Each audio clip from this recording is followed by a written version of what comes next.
X to Facebook to wherever else people hang out on this internet of Bill Gates. And people have been saying, we should have peace.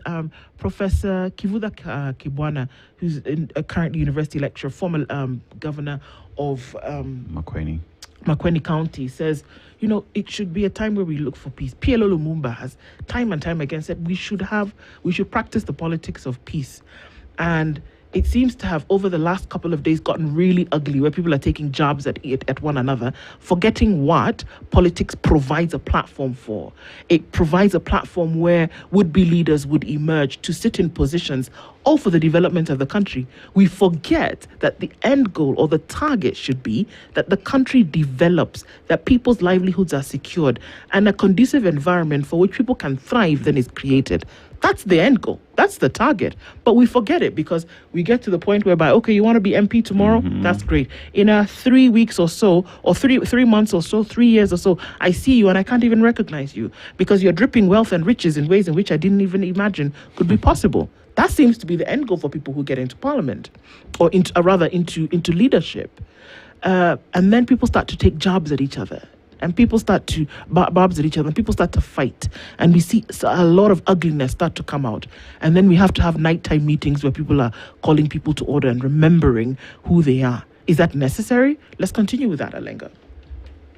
I think our politics is enabled by the art of humiliation. So we feel it is enough to humiliate your opponent so that you get...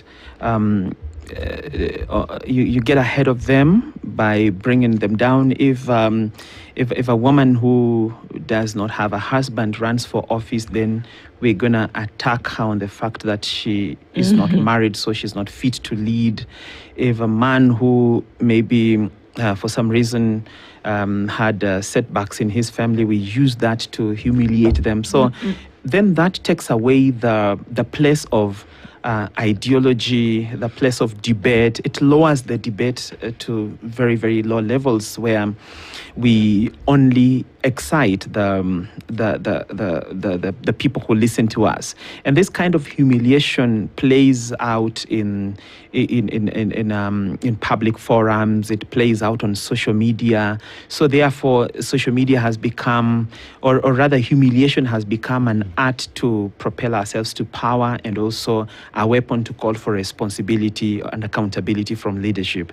However, there are very simple things that we could fix in this politics to make it more enriching for the people. And as you say, and I totally agree that even if you refer to the philosophy of John Locke on political power, he says that every government exists for two public goods, that is the protection of property and life. That if any government then does not guarantee those two, then the people can legitimately rise against it. But now, what we start by making it punitive to behave the way you want in the political space. The court system, how does it work around? When you take people that are in power to the court, are those cases expedited like we'd see in the same manner in which they will expedite the case of a chicken thief in the village? If elected members are drawing guns in public, what does the law say about this? Do we continue having the same people holding guns when they are obviously becoming a threat, not even to their colleagues, but to everybody else? You can imagine if there was any shooting incident that happened on that day when the MCA for Kileleshwa drew guns. Definitely, even people not involved in that scuffle would have been hurt. So, and up to now, even the head of police has not issued a statement on the state of that gun. Are we still going to give this lunatic that gun? So, also, what are the what is the criteria that we are going to consider when giving firearms to people? Are we going to do an assessment of their mental health? Are we going to do an assessment of their emotional stability?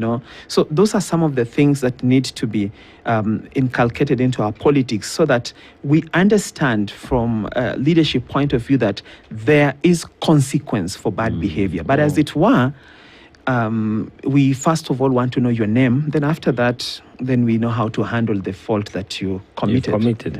Yeah. And it's annoying because the proximity to power has a way of downplaying, as you say, repercussions of one's actions.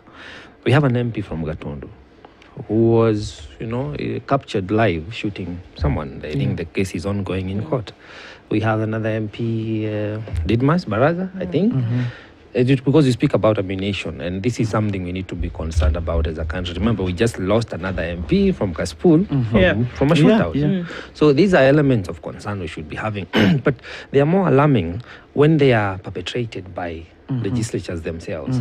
People who should be at least, we should be looking up to ape good behavior for the bare and to even minimum. give us a legal framework for that. Yes, on how to handle that. So it bothers to wonder that at what point do we as a people fall back to chapter 6 of the Constitution, which speaks about the character of the person that you elect. At what point as we as Kenyans are going to feel that we fail ourselves? We could complain, I agree. People will come and bribe us. Tokenism might play out very big time in 2027. But at what point are we going to realize that it is our responsibility as Kenyans to decide the caliber of a person you want to send to the National Assembly, to the County Assembly, and to the State House? Sure. And if I can add to that, to ask a question, because you mentioned, why is it necessary to look into somebody's life or behavior that would then determine how they would, because it is how somebody behaves in the very intimate of places that would determine how they behave outwardly. We can't separate the two. That's why you see in jurisdictions like America, they want to know if you smoked pot in high school. They want to know if you way back. They want to know if you abused anybody, if you got a DUI. They want to know, because if you did, how far removed are you from that kind of behavior that requires you to be upright later? If we bastardize that, that's different. But the idea behind it is to say, if you abused your girlfriend, or you did some other rubbish to your boyfriend in high school or in university, what's the likelihood that you are removed from that behavior now that you want to seek public office? And I think it is important for us to, very well, people could have sought retribution, they could have gotten better, but then also that would show up in your record, that we would then see that after that, these are the things that you did to get better. Yeah, you could have stolen, you could have done whatever, but did you make amends? Did you then become forthright later? If you didn't, it'll show up. If you did, it will as well. So that's why it's important to look at that. And can we say that we can point and say that the leadership that we have at whatever level, if we were to take a look back into how they operated before, it could explain the present behavior, whether good or bad. And it's true. Remember, we, in the build-up to 2022, we were told, and it's in public domain, Ruto ni mwizi. We said, ni mwizi, lakini ni yeye tunataka. And then here we are complaining about the same running down of resources. So it's very important, as you say, for us to look at the character of the person. We have lowered the bar so low, actually it's almost non-existent, that a whole sitting executive, in their own nature and their constitution, they will just go against a court order that bars them from doing something towards the public, a public that has come up with the same constitution. And if you borrow from the democracies that we keep quoting, Boris Johnson was a prime minister, but he left office because he was in breach of a COVID regulation, not stealing money, just hosting a small party, come, let's make merry, but they found him in breach. And because the bar is set so high in terms of standards and behavior and conformity and adherence to the rule of law, he had to step away. But one would ask the question, as we talk about setting the bar so high, who sets that bar? I reckon the bar must be set high by the citizenry. Why do I say that? For example, today we talk in terms of we want a corruption-free country, right? But we are the same individuals who, when you are arrested, rightfully so, by a police officer, what's the first thing you do? You bribe. Yeah. We are the same people who want to uphold dignity when it comes to how our resources are being spent. What do we do when a politician comes around and dishing out money to buy our IDs so that he wins an election? If we do not set that bar high as citizenry, we should have expected the people that have bribed their way into those offices by us accepting that loot will ever change. It has to start from us. The piece that we talk about today. Yeah. For example, what happened in church the other day when I think it's Lam woman reports being attacked in that church. Who was attacking that woman? It was the common mwananchi, Kasipul Kabondo. Who are the people who are fighting each other? It is the mwananchi. Go to Malava. It is the mwananchi. Until that time when mwananchi sets the bar so high end, say intentionally, we would not allow you come into our spaces and in our communities to destabilize us. Instead, what we will do is we will deny you that vote and we will demand that you be prosecuted. That is my humble opinion. And cuts deep. I think I totally agree with Ndu's notion that we have to have a platform from where we access the past of these people who present for themselves for office and scrutinize. You know, where I come from, they say, Awam does not dance. That is its own way of walking. So if somebody has had a history of violence, that's what they're going to accentuate it when they get power, you know. So if somebody has mishandled finances in the past with companies they worked for, I mean, that's what they're going to do in public office. But we have agencies in this country that are responsible for that, and they do a shoddy job. In the just concluded by-elections, there's now a member of parliament who actually was deeply indicted in corruption and at the Kenyatta Hospital. And after that, he did a deed poll and changed names. And even by the time he was being nominated, he was not a registered member, a registered voter, because by the fact that they had changed names. So this is a different person altogether. Yeah. But all that was waived. And this person proceeded to vie for office and actually won the elections. So that is how bad the space is. But then, wrapping it up with what the two gentlemen on the table have said, that we need to raise the bar. But who's responsible for raising of this bar? It's the common man, the common citizen on the streets. If you vote garbage, then you should not expect something different from that. Right. So, I mean, okay, for like examples that we've spoken about this morning, and when we talk about how do we do it, and I thought to myself, it's so difficult because it's on such a grand scale that where do we even begin? Well, it's simple. It's like people who are supposed to be here at 9 o'clock. And at 9:23, they're not here. It very simply means that we don't give you another opportunity to do it another day. So then the hope is that if we continue in that manner, then you would behave yourself in the future. It's that when you say 250,000 units were supposed to have been built and we've built 10,000, then we say we cannot continue in a position of at leastism. It's an ism that I've created. At leastism is when we say, well, you know, at least they've built 10,000. No. You said 250,000. You didn't come to people to say, you know what, we couldn't do 250,000 because of 1, 2, 3. You didn't do that. You just assumed that because you did 10,000, that people should be happy. I mean, after all, have they ever seen 10,000? They've not. But because we said 250 and we didn't explain to anybody the reason why, at least you should accept that I did it. Okay. Then you put up a Marham Road where you should have put up a tarmac road and you say, well, at least the vehicles can move on this road. Then you don't send capitation. You owe schools 64 billion shillings. Then what do you say? At least we finished the year where we sent capitation twice. Do you see? When we say no to such behavior over and over again is probably when we'll start to tilt the scales in the other direction. But we accept nonsense and expect that this thing will become perfect tomorrow. I think there's a question you raised that makes us look like we are short of solutions, but we actually do. The framers of the Constitution of 2010 knew what they were doing. In chapter 1 of the Constitution, they say all sovereign power belongs to the people, and the people can either exercise this directly or donate them to their elected representatives. You know, if you read that text, what it sends you to think is the framers of this Constitution imagined that at one point in the future, Kenya will have or may have one of its worst governments. And what will be the solution? And that is the solution. And so we have a constitution. This might look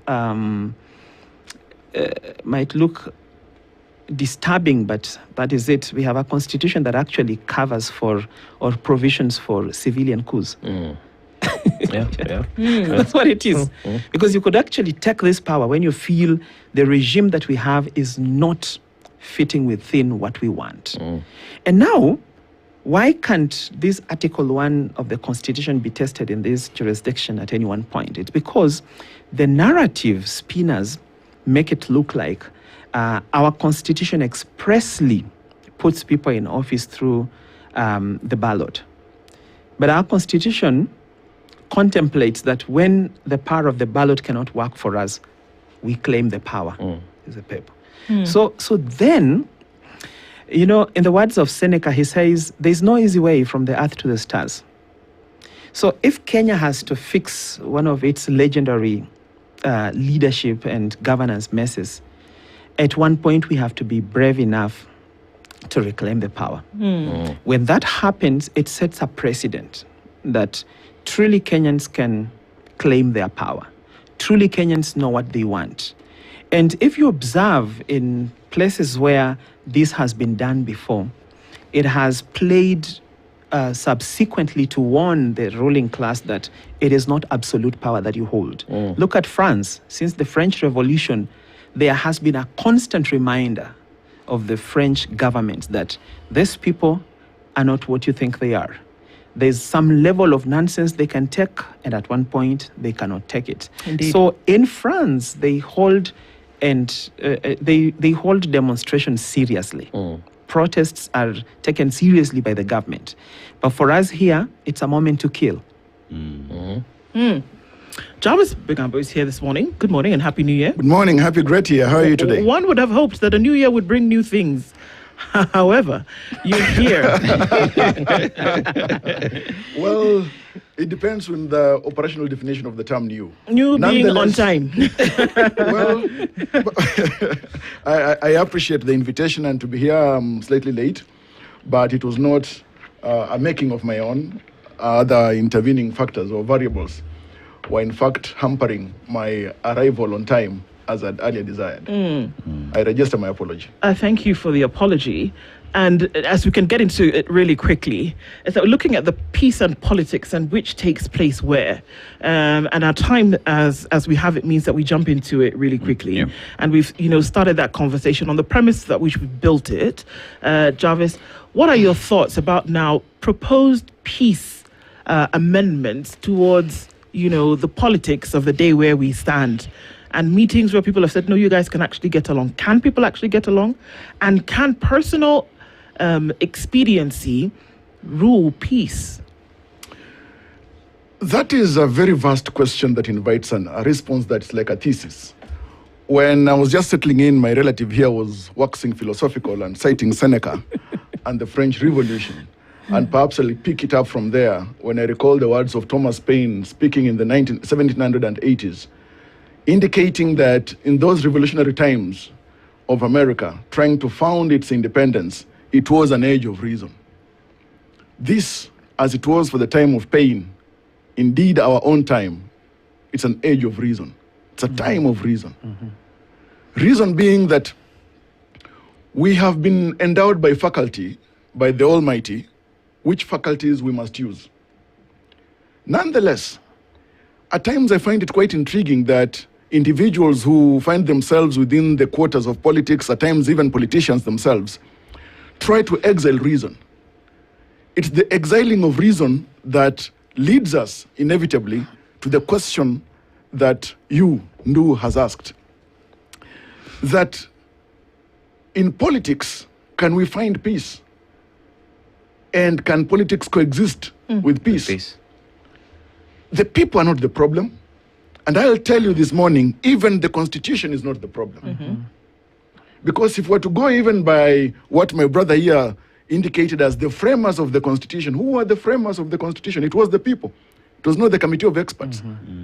It was the people who gathered the Constituent Assembly at Bomas, sent to represent the various villages and hamlets from across this country. It was the people who framed this Constitution. They framed it in a manner that they desired. Trouble is that we have individuals, some outside the political quarters, some within the political quarters, that are trying to exile the Constitution and its provisions. Peace, politics. I mean, I will tell you this, that if we were to embrace and consider the very fundamentals of planetary politics, the fundamentals of governance, and why we exist, what we must do to ensure that there is the harmonious existence of the collective, then the kind of necropolitics that we have perpetually witnessed in this country, the kind of absence of peace intentionally, the language of violence and the framing of narratives that exile peace, make peace to appear to be anomalous, unnecessary, then would be frowned upon. But why do I speak about the language of violence, the framing of narratives of violence? When you look at a critical institution such as the IEBC, created and entrenched in the Constitution, you realize that it has got the mandate of running free, fair, verifiable elections. We have got various pieces of statutes, including Election Violence, Election Offences Act, the Elections Act, Political Parties Act, which laws were made by parliamentarians as delegated by the people by way of delegated power, sovereign power. How come MCAs, members of parliament, during campaigns, by-elections, or even general elections, are the ones that engineer violence? The language they use before actioning the violence is always evident for all of us to see. The issue of ethnic balkanization, the regionalism, the tribal epithets that keep flying around. Just the other day, in a church, I heard the former deputy president, Rigathi Gachagua, lamenting that schools, national schools, public schools, Alliance, Mangu, how come individuals from other communities are getting into those schools and quote unquote Mount Kenya students are being sent to other schools? What absence of wisdom is this that is evident of Rigathi Gachagua? Why would an individual such as that speak in such a manner and then some clap for him and some just laugh and say that it's happening elsewhere? We have got the Office of the Director of Public Prosecutions. We have got the NCAC, a constitutional commission. Yes, I know that the term of the former commission has now lapsed. The process of onboarding others is commencing swiftly.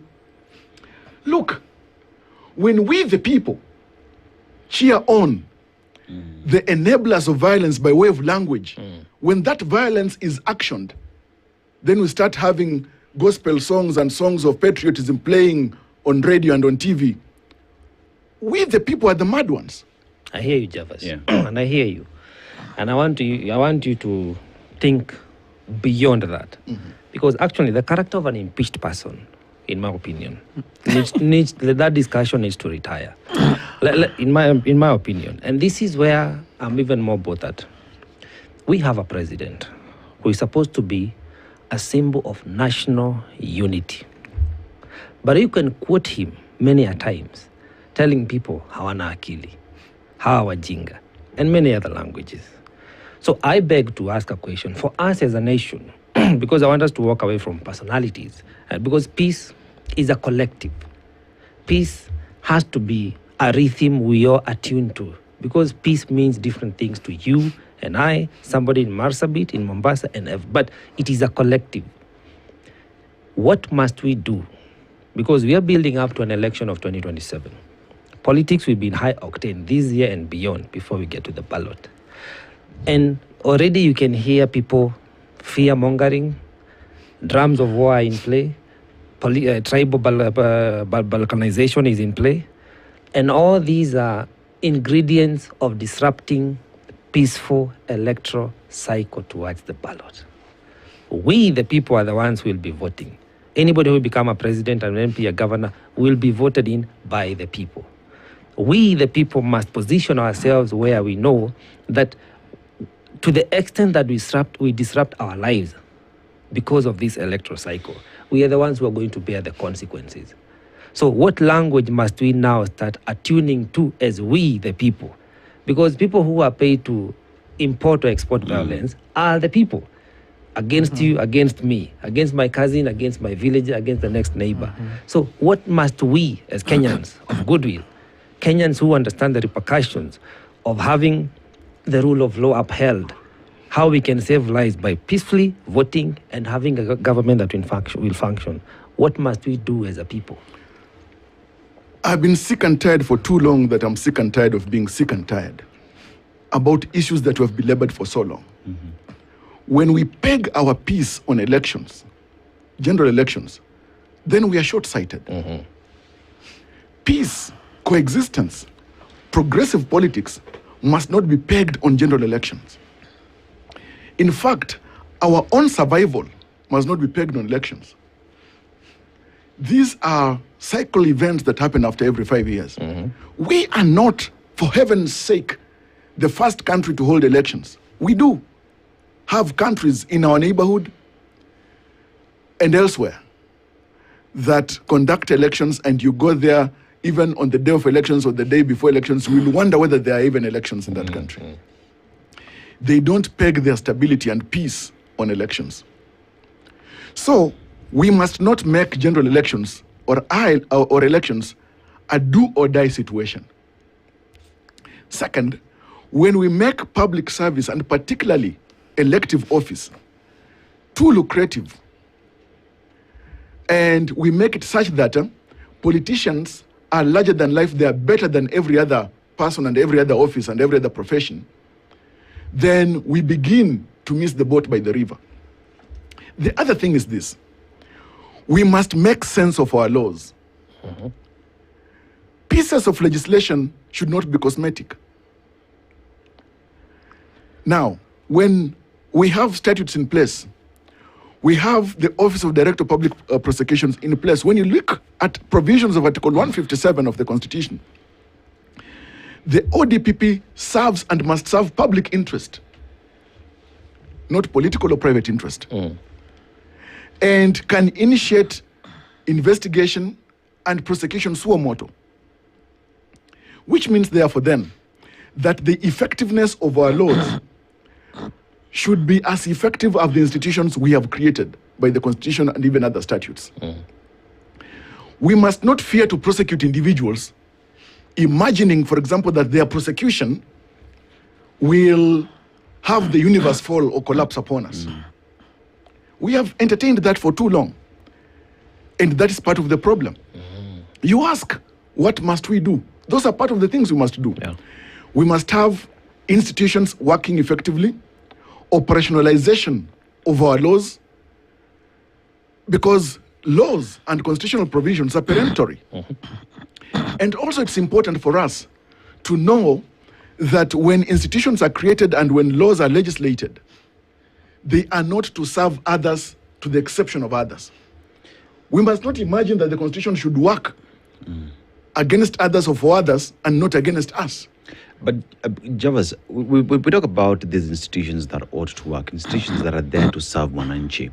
But you look at the people leading these institutions, and one would dare say that these institutions have been tuned, or the individuals holding these institutions appear as though they're holding brief for the person who signs their check. And the check in this sense would be the executive, because you look at all these bodies and one would say orders from above. There are these decisions that we cannot touch because for some weird reason it has come from a certain office somewhere. We all understand the intricacies that goes into these offices. And therefore, apart from these institutions working, there is need to ensure that the entire structure of what makes Kenya be Kenya does work. Because if Mwananchi fails in electing good people in office, that would be the dice will keep on rolling down, because every other person that is being hired into these other offices will clearly not work, because from the word go, we messed up. I am not persuaded by the words of Malcolm X that we either choose the ballot or the bullet. I think we face a moment where we must agree in common that the ballot will always be superior to the bullet when it comes to governance, when it comes to taking the society forward. And because of that, if it's a question of others indicating that they are orders from above, except that those orders are in accordance with the law, which means they are superiors, and it must be rational and objective, then I think we must start asking ourselves, who are some of these office holders serving? And it's not a question of asking those questions and stopping at that. Suitability of holding offices. Today, as I sit here this morning, I'm the vice chair of the committee overseeing the implementation of the 10-point agenda and the Nadco report. Now, I will tell you this. When you scour through the itemized issues in the 10-point agenda, the Nadco report and some of the proposals negotiated politically, you realize one thing, that we are in a situation where politics and political happenings will compel us to remind ourselves of what has been provided for in the Constitution. The 10-point agenda, issues of constitutionalism, the rule of law, values of good governance in Article 10, Sub-Article 2 of the Constitution, those are things in the Constitution. But it compels us to come and ask ourselves then, if it has been provided for in the Constitution, why is it that we cannot just, by operation of common sense and goodwill that must be humane and human, have us see that the Constitution is alive every single day? Now that you're the vice That you would chair, not need a committee. Why is it Yeah. that your committee you sit in is necessary? Because other things you mentioned, they are provided for in the Constitution. Why can the regime just effect that, such that the organ that has been created for the 10-point agenda will be unnecessary? I know of some individuals Yeah. who sleep at night knowing that they're supposed to wake up for a particular meeting in the morning, but they still set up alarms, okay, as a reminder. And therefore, I would say that the utility of our committee, the COIN 10 committee, is to serve as this moment's reminder, especially to these political parties that are in the broad-based government, and to Kenyans at large, that look, while these issues are in the Constitution, they are issues that therefore we must be alive to. And therefore, our committee's work will be to give critical recommendations on how some things could be fast-tracked. Let me give you an example, my relative. Just last year, 2025, the High Court indicated that by the strike of midnight, June 2026, the curtains should effectively fall on NGCDF. The Supreme Court earlier had indicated on the illegality and unconstitutionality of NGCDF. Yet you see, for example, that when there was the Nadco team in place, there was the railroading of the entrenchment of some of these funds, NGCDF, NGAF, and Senate Oversight Fund in the Constitution. Before Honorable Raila Odinga died, he had made an application through his lawyer, Paul Mwangi, against the issue of the entrenchment of the NGCDF in the Constitution. He himself, on record, Raila Odinga said that these funds, given now that we have got devolution, NGCDF should be functus officio, should collapse. He said himself on record many times, and he defended that to his death. The thing is this, therefore, when it comes to the full implementation of the Nadco report, there are some things that will have some challenges in the implementation. We are engaging stakeholders extensively, and we shall pick the views of the people, as we are doing that, going to engage the public across the country, across the regions. The recommendations of the people, because remember that every single day we live, we need to meet the needs of the moment and see how some things can be re-architectured to strengthen or to ameliorate the fabric of our society. So, Alenga, therefore, with what we know we need to do, the law is clear, like they keep saying. The law is clear on what needs to be done. We know how we need to implement the constitution, the policies that need to be passed for that constitution to work for each and every single Kenyan. But the ruling class has intentionally decided not to do that, to make it so difficult for this constitution to operate as it would. Alenga. I think they say when it matters to you, you'll find a way. When it doesn't, you'll find an excuse. So many of these things that government comes up with after they have done a mess, they're just excuses. Because if you look at, for instance, the Nadco report, I mean, we have all the frameworks to do these things just by our own volitions. But in as much as we need an alarm to wake up, sometimes we also defy the alarms, or we snooze them. And that is what we are continuously doing. So we do not know if the snoozing is coming from Java's able committee, so that their tenure does not come to an end, or it's actually coming from because if you finish the work tomorrow, it ends tomorrow, you know. And or maybe if it is unwillingness from the appointees to be able to correct those things. Far from it is that it's important that those things captured in the Nadco report are corrected. But then, shall we constantly be buying government time to do things at their own pace, or we should force them to respond to those things within the frameworks of the law, which then gives us a timely solution. Where we are at the moment, we are in a situation where, after the demise of Raila Odinga, who maybe was one of the people that championed for that 10-point agenda, passed on, and I don't know, I have not seen great commitment to this Nadco report by his own party that is now stretched into campaigning for the regime in power for the next election. They have been preoccupied by that a lot, and then now also they have internal issues to sort. So where does it leave the common person who looks at that report maybe as a cure to some of the things that are substantively impact their lives? Also, how do we create an environment where government is responsive to what we say as citizens, not only what the political class sits in a room and decides on our behalf? Because that is where we veer off the track of fixing Kenya.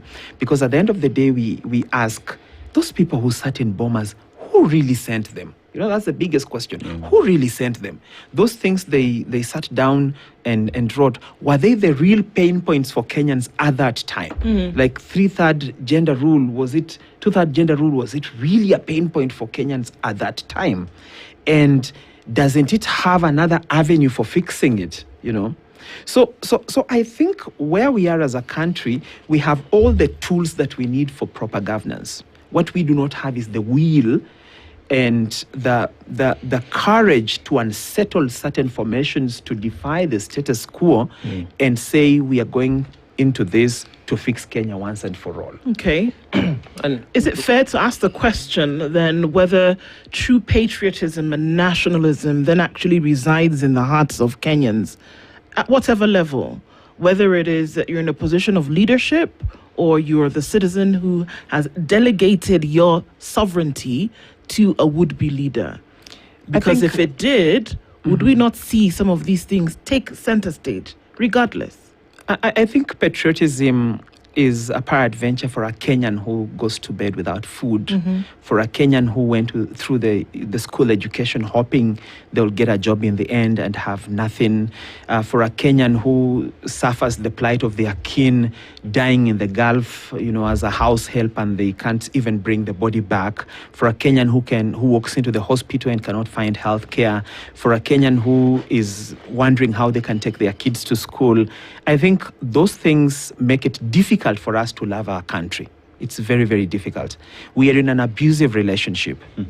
It has collapsed, and we cannot find any incentive to love this person that married us. So we are at a crossroads. We want to come out of this marriage, but to where? So we're wondering to where. For me, I think these things cannot self-sort themselves as Kenyans imagine. And they're also refusing to sign the divorce papers. So the abuse continues. I would say this. Yeah, the abuser goes to your parents and bribes your brothers, and your brothers tell you, go, Bana. These things you have to persevere through. We got the goat, so you have to stay. We've eaten the goat. Yes, and this is where I think that now the peace gets suspended, because you find a regime that now is fighting to stay in power in spite of the people saying, for now we need change. For now, we suspend your term as of now, and you need to reconstitute the leadership that we want. So I think it cuts both ways. Because the governed must decide how to be governed by electing people into office. If you're electing to a position, and at some point, for whatever reason, the people are tired or dissatisfied, and they feel you don't merit to continue being in that office, it should not be an offense or a crime for the same people to tell you, excuse, we gave you the position, it is about time we suspend that term. Let me ask you a question. Kindly. At what point do you begin to question the voters' intention and will? At what point? Because remember, in a living democracy, there is the will to choose. And people cannot be railroaded to choose in one particular way. They have got the will to choose. That will to choose makes people vote whomever they want at the ballot. And the majority will always decide on who is it that garners the highest votes, and that person then gets the power to rule as governor, as member of parliament. To serve. Yes. Not to rule, to serve. To serve. Right. As governor, as president, as member of county assembly, as women rep, etc. President. As president. I've indicated that. That is the decision of the people by way of the ballot. If at all the minority, for example, voted for another person and the votes were not sufficient to make that person clinch the seat, they cannot start questioning the sobriety of those who voted in the majority. It is the will of the people. Because you cannot decide the personhood of someone by way of the outcome of the vote if yours is limited. And that's why I asked, at what point do you begin to question the power of the vote? And I hear you. And I think I just want to highlight something to Javas before you come in. Go ahead. Your point really holds if all factors were constant. That we have gone through an election, and for sure, Javas has won the election. That's not the scenario we are treated to many times. We have a situation where, like if you look at the just concluded by-elections, you'd see a lot of voter malpractice, a lot of state-sanctioned, intimidation, violence, what have you, that kept a lot of people from expressing their will on that ballot. So then, it is not fair for us to judge that person X is in office because the people of this region chose that person. We have to clean up our electoral system so that it reflects the true will of the people. There's a point you raised earlier, and you said that we cannot peg our peace to our electoral processes. Imagine we have to, until our electoral process is devoid of doubts. We have to clean that electoral process so that when I come out of my house and cast my ballot, I go home and I have faith in that person counting my vote. I have faith in that person in the polling station. I have faith in the outcome of the election. Our election rules are very clear that the chair of the IBC has the mandate to announce the winner But we have changed the rules to favor us. We have a chair of IBC tallying the vote, something that is not in the constitution. We have